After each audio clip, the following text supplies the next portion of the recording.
Good morning, and thank you for having me here again in your program. Maraming salamat din po sa oras, Chairwoman at Congresswoman. Umpisahan po natin dito po sa naging unanimous na botohan kahapon. 53 members po yung present. Wala po ni isa ang kumontra dito po sa naging botohan ninyo para lang po sa kapakanan din ng mga nakikinig at nanonood sa atin.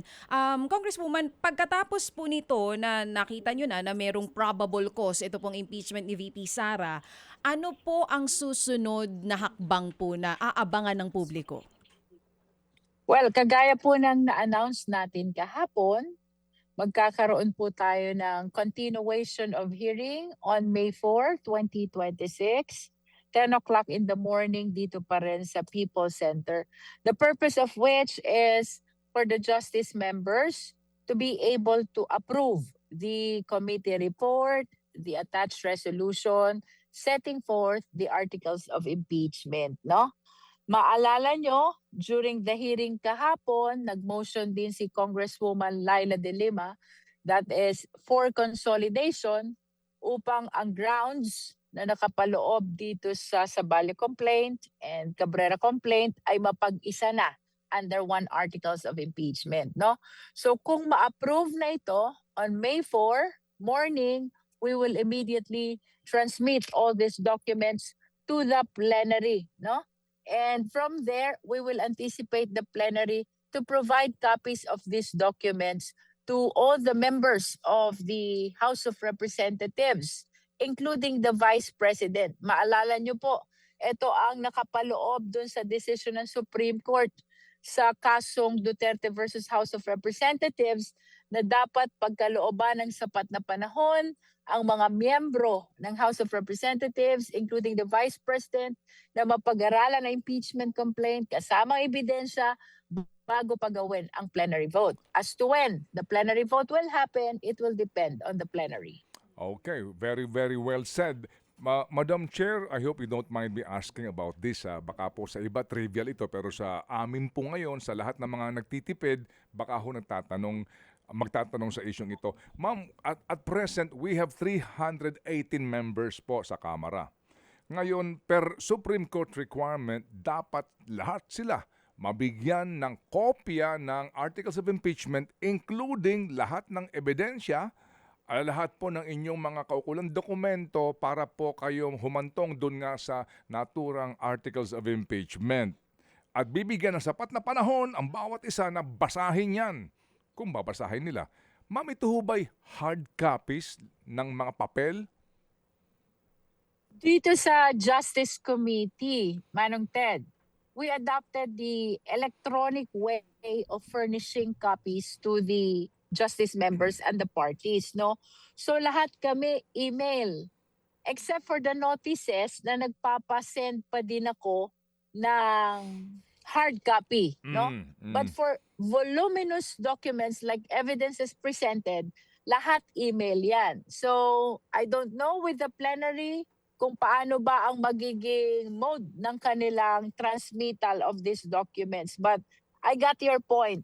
Masyadong costly kung ito'y hard copy lahat, considering that there are 318 members, like what you said, and the documents are voluminous. I'm sure that the leadership will be considering the less costly way of transmitting all these documents. After all, it is authorized naman under our rules to adopt the electronic way of sending documents. Okay, gusto ko lang ho ito liwanagin nga sa usapin po ng pagtitipid. And then yung pong inyong pag-iingat, no? Sobrang pag-iingat nga po kaya kayo humahantong sa butuhan kung bubuksan ba yung mahiwagang box o hindi.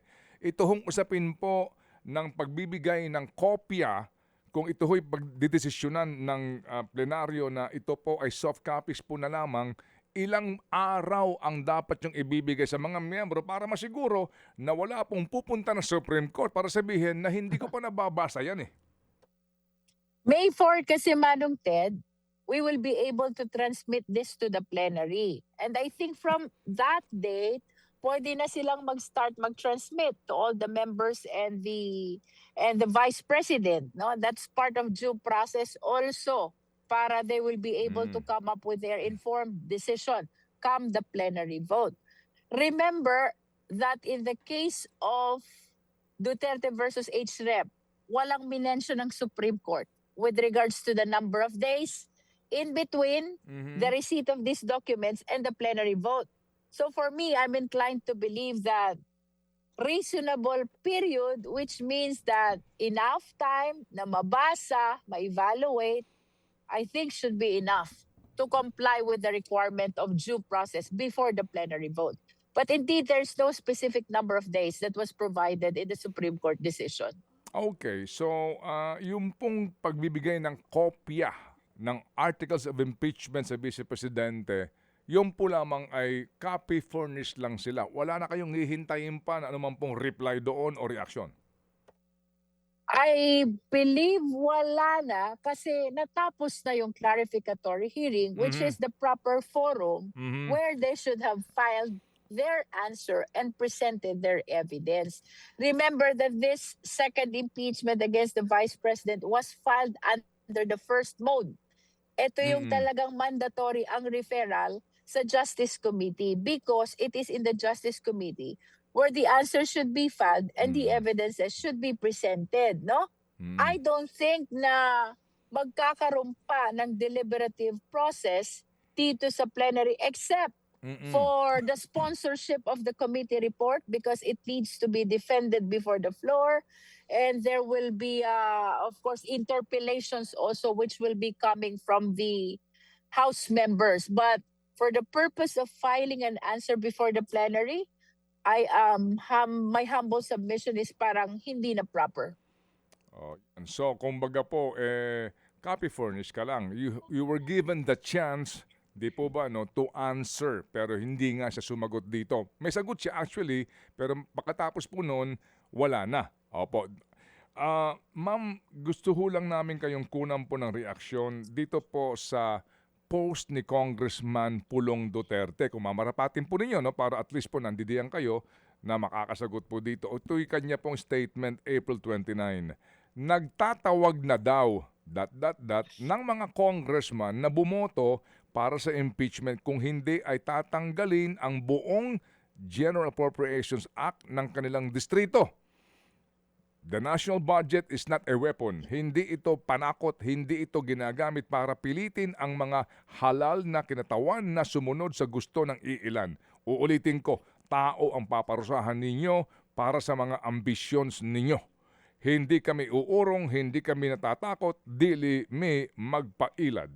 Ano po ang yung reaksyon dun, ma'am, na sinasabi na meron daw pong umiikot at nagbibigay nga daw po ng pressure sa mga miyembro ng Kongreso to vote in favor of the articles of impeachment?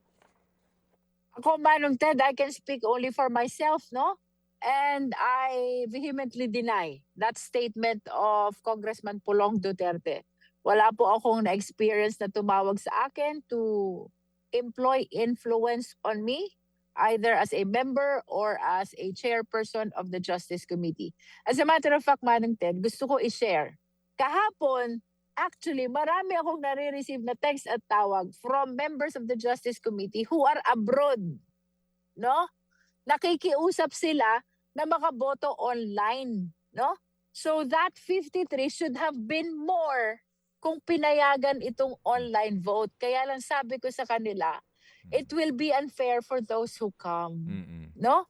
So, yung mga request ng mga kongs who are out of the country yesterday, na ma-register yung kanilang boto, talagang it was not considered. At least to make it fair on the part of those who attended. What I want to imply, Manong Ted, I think it was voluntary on their part, really, to support the impeachment process. That's why there were 53 who were physically present, and even those who are not physically present are really finding ways for them to be able to register their vote. Opo. So ma'am, ito ho bang, kahapon nagbotohan nga po, unanimous, and then yung articles of impeachment po ay para sa pag-adapt nito po, pagbobotohan pa rin. Ano po, ma'am? Tama? Yes, that's Okay. correct. Okay. Yung May 4, Mm. kahapon was Mm. determination of probable cause. Mhm. So na-declare na siya. Mhm. But of course, we gave an order to the committee to come up with a committee report, Opo. the resolution and the articles of impeachment na aking ipinapa-furnish ng mabilis sa lahat ng justice members so that by May 4, they Okay. will be ready to decide whether to approve or to Mm. amend itong Mhm. mga documents na prepare ng Justice Committee. Opo. After all naman, hindi po ito kailan ito maibibigay sa mga miyembro ng Committee on Justice para naman sa kanila pong pag-aaral. After all, they were all present, supposed to be, di po ba? Hindi na kinakailangan pa ng mahabang panahon para pag-aralan yung magiging articles of impeachment. The instruction that I gave to Ah. the staff of the Justice Committee was Friday. To make it sure that by Friday, Mm. all members of the Justice Committee already received their respective copies through email Okay. of these three documents: the report, the resolution, and the articles of Okay. impeachment. Opo, para klaro. Ma'am, kayo po'y miyembro ng Lakas CMD? That's correct. Opo. Meron na ho bang party decision sa magiging botohan para po sa articles of impeachment? Wala pa pong patawag ang Lakas CMD, and even during the clarificatory hearing before the Justice Committee, wala naman pong formal meeting na nangyayari, no? However, I have to share with you that most of the leaders in the Justice Committee belong to the same party, no? Joel Chua is Lakas, Mhm. Bell is also Lakas, Mhm. DS Janet, who has been actively participating, and DS JJ Suarez Mm. are also Lakas. We share the same position, I think, in as far as this impeachment process is concerned. Ang sa amin, we stand for the accountability mechanism, we stand for the Mhm. Constitution. But with regards to your question, kung may patawag, may meeting, wala pong nangyayaring meeting pa sa Lakas. Opo. Para nga doon sa maaari pong party decision or party stand kung kayo ba'y partido o individual nga ng mga desisyon. Totoo ho ba na meron ng kumalas sa Lakas? Na 23 members daw po, mga 20? I am not really very particular, no? Ang alam ko lang, Manong Ted, may Mm. mga members ng Lakas na lumipat sa PFP. Ayun, oo. I think these are, ang na-overhear ko, I'm not certain. Mm. Ang na-overhear ko ay comes from Laguna yata, Mhm. at saka yung mga taga Isabela. And that is understandable because our speaker is a PFP member. Opo, opo. Our majority leader is a PFP member. No, I think that's the dynamics in the House of Representatives. Opo, hindi lumipat sa oposisyon na partido o hindi sa kaalyado pa rin pong partido na ngayon nga po sila ho ang humahawak sa liderato, speaker at yung majority leader. Reasonable time ka inyong ibibigay dito po sa mga enough reasonable time para sa mga miyembro na pag-aralan po yung kabuuan ng mga dokumento at yung artikulo. Ang sabi po ng Supreme Court sa kanilang desisyon sa forthwith, yung nga daw po, no, reasonable time din. So hindi na po ito agad-agad, sabi nga ni Dean Mel kanina, iba na ang kahulugan po ng forthwith, no? Sa inyong pananaw, ano po ang inyong masasabi ho muna sa naging desisyon po ng Supreme Court dito po sa forthwith na petition na ito sa pagsisimula agad-agad nga dapat ng impeachment trial? Well, because every impeachment process is surrounded by different circumstances eh. Ang sa akin, I think the Supreme Court is giving the judgment, the discretion to the Senate as to the interpretation of forthwith depending on the surrounding circumstances, no? Ang interpretation ko dyan, hindi literal na outright. Kung hindi, you have to consider the surrounding circumstances whether we should proceed already to convening the impeachment court, no? I think that is understandable, Manong Ted. Yes, ma'am. Kasi nga po, yung sinasabing reasonable time na yan, hindi naman paghatid mo ngayon, bukas ka agad ang hearing. May mga paghahanda na may Tama. mga Opo. Tama. Opo. Just like now, Manong Ted, di ba naka-recess? Oo. Naka-recess. Oo. May 4 pa magre-resume. if we assume the situation na matransmit today, tama ka dun, hindi naman pwedeng bukas hearing agad, di ba? Opo, opo. So we should consider the surrounding circumstances. Yun nga din pong ang ating pong next question, Madam Chair, no? So kayo po ay magbabalik sesyon on July 4. All right? And then May 4. I'm sorry, May I'm sorry. 4 will I'm be sorry. the resumption. Sorry. May 4, nag-a-advance ako sa CNDE. May 4, so May 4 ang inyong balik and then ang target na date po ninyo by May 11 dapat to napag-aralan na ng mga miyembro sa plenaryo ito pong articles of impeachment and hopefully po magbobotohan na kayo kung ito po ipapanik in the Senate. Pag ito po ay na-transmit in the Senate, opo, sa buwan ng Mayo nga, siguro May 12 o May 13 o May 14, yung pong forthwith na iyon kasi meron ho kayong break na napipinto on June 5 and ang balik na po ninyo ay July 27 na.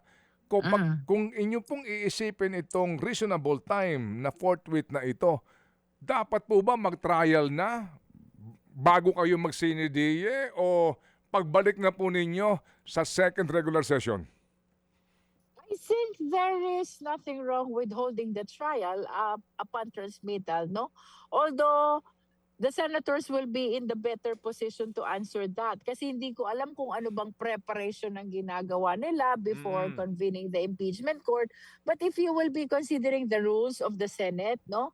They should be ready to hold the trial kasi wala namang ibang legal challenges surrounding this transmittal. So if there are no other challenges on the part of the Senate, kung wala namang ibang concerns itong mga senator, unlike during the first impeachment na nagkagulo pa sila doon sa interpretation of forthwith, now we are very much guided by the decision of the Supreme Court. Considering the present circumstances, Manong Ted, I think they can proceed to trial already, even when there is an impending recess uli or CNDE break by June 5. Wala namang masama doon. Okay. So kayo din po sa mga prosecutors po ng Kamara, kung ito po ay aabutin ng CNDE adjournment, kahit na po nakabakasyon kayo, okay lang sa inyo na may trial pa din na mapapanood at masasaksihan ng taong bayan? Because this is a constitutional duty, Manong Ted, no? Bagaman, I am not really sure pa if we will be part of the prosecution panel because they need to be elected Oh, yes, by ma'am. the plenary, no? So, yes, I was part of the prosecution panel before, but I'm not certain whether this time mako-consider ulit tayo because it has to be a Opo. decision of the majority of the House of Representatives, no? Pero kahit naka-recess, we should be able to perform or fulfill our duty because this is a constitutional mandate. Okay. Kung kayo po lamang ang magsusunod, bagamat ito po ay desisyon ng mga kagalang-galang na mga senador, kung gusto po ninyo, kung kayo masusunod po, gusto ho ninyo pagkatanggap nila, 1 linggo, magsimula na kagad ang trial? Ako kasi, Manong Ted, ever since ang position ko is not to delay this constitutional process because whether we like it or not, yun bang interest ng public is likewise at stake, no? And if the interest of the public is there, dapat mabilis ang aksyon ng ating gobyerno. And same is true with respect to these issues of impeachment. Itong mga ganito na nakakaapekto somehow sa stability ng administration, sa public interest, hindi dapat ito naaantala.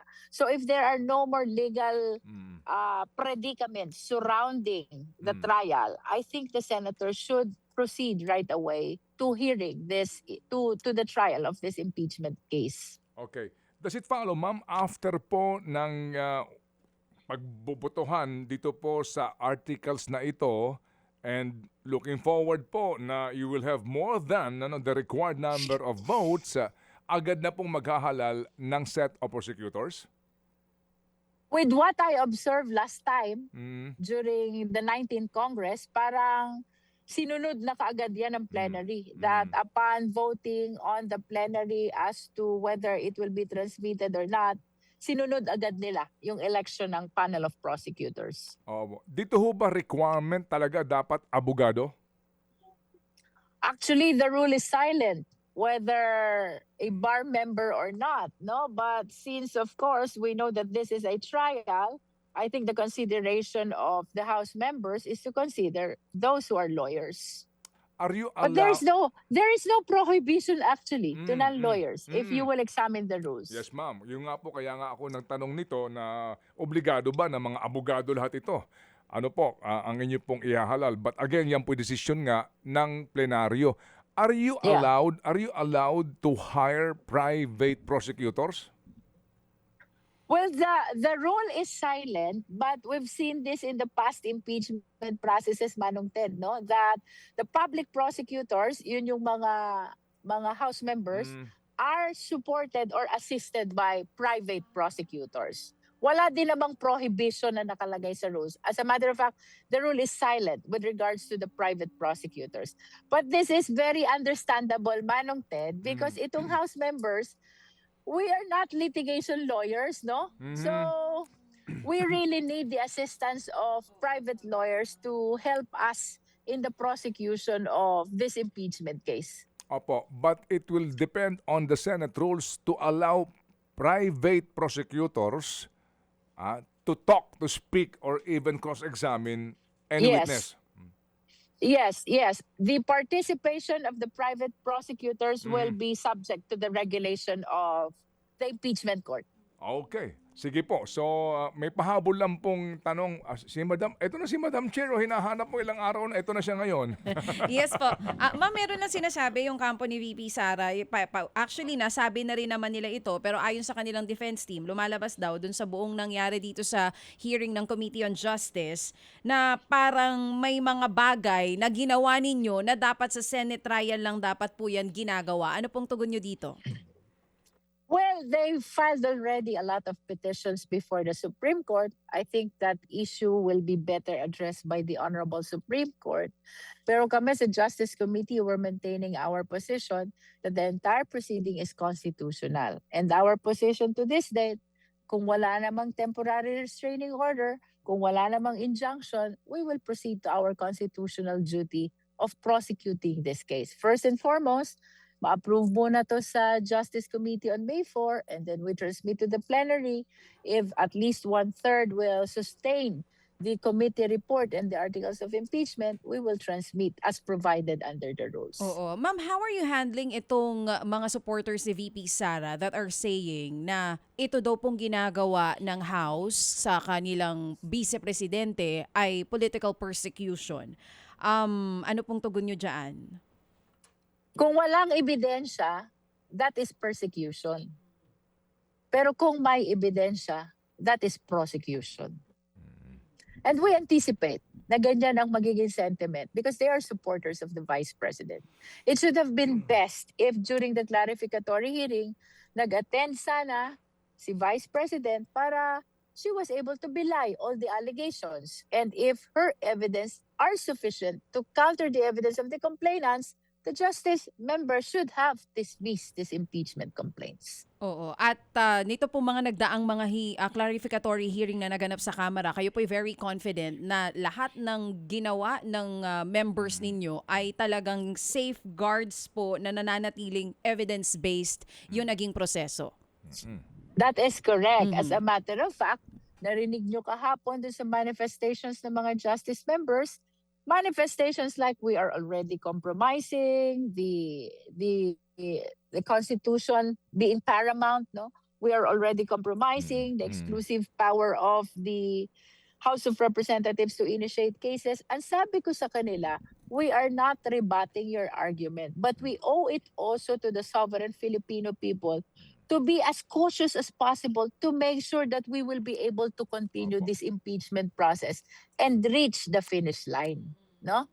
Kasi bagaman naintindihan natin Constitution is paramount, this is the mandate of the Constitution. Ang sabi ng Constitution, exclusive power natin itong initiation of impeachment cases. Yes, all of them are true. Kaya lang we need to exercise the necessary caution. Otherwise, there's always the possibility of being halted by the Supreme Court. And if that happens, then we will not be able to fulfill our duty to the sovereign Filipino people. At doon ho naman po kami humihingi, Humahanga. naghahatid po ng paghanga nga dito sa handling na ito. Yung pag-iingat kasi nga po para hindi po mawalan ng saysay at kabuluhan ang lahat ng pinaghihirapan ninyo at yung pong kahalagahan sa amin na mapanood po ang trial na ito at mailabas ang lahat ng ebidensya para magkaalaman na, hindi po ba? Kung karapat-dapat pa, magpatuloy sa kanyang posisyon si Binibining Sara Duterte. Yun po yun, Madam Chair. So ma'am, salamat po muli na marami. Godspeed ma'am at muli ho kaming iistorbo. Thank you. Maraming salamat po at magandang tanghali sa lahat of viewers and followers, especially to the people of Batangas 2nd District. Thank you. Yan nga po, Chairwoman ng House Justice o House Committee on Justice, si Representative Jervil Luistro. Mga kapatid, para sa iba pang mga balita at impormasyon, sundan niyo po kami sa X, Instagram, Facebook at syempre sa TikTok, True Network PH. Mag-subscribe din po kayo sa aming YouTube channel, True Network. May website din po tayo, truenetwork.ph. At pwede nyo rin po kaming mapanood sa Channel 19 ng aming True FM TV. Lagi pa rin makinig sa radyo dito po sa 105.9 True FM dahil dito, laging true sa'yo, kapatid. Ito tayo sa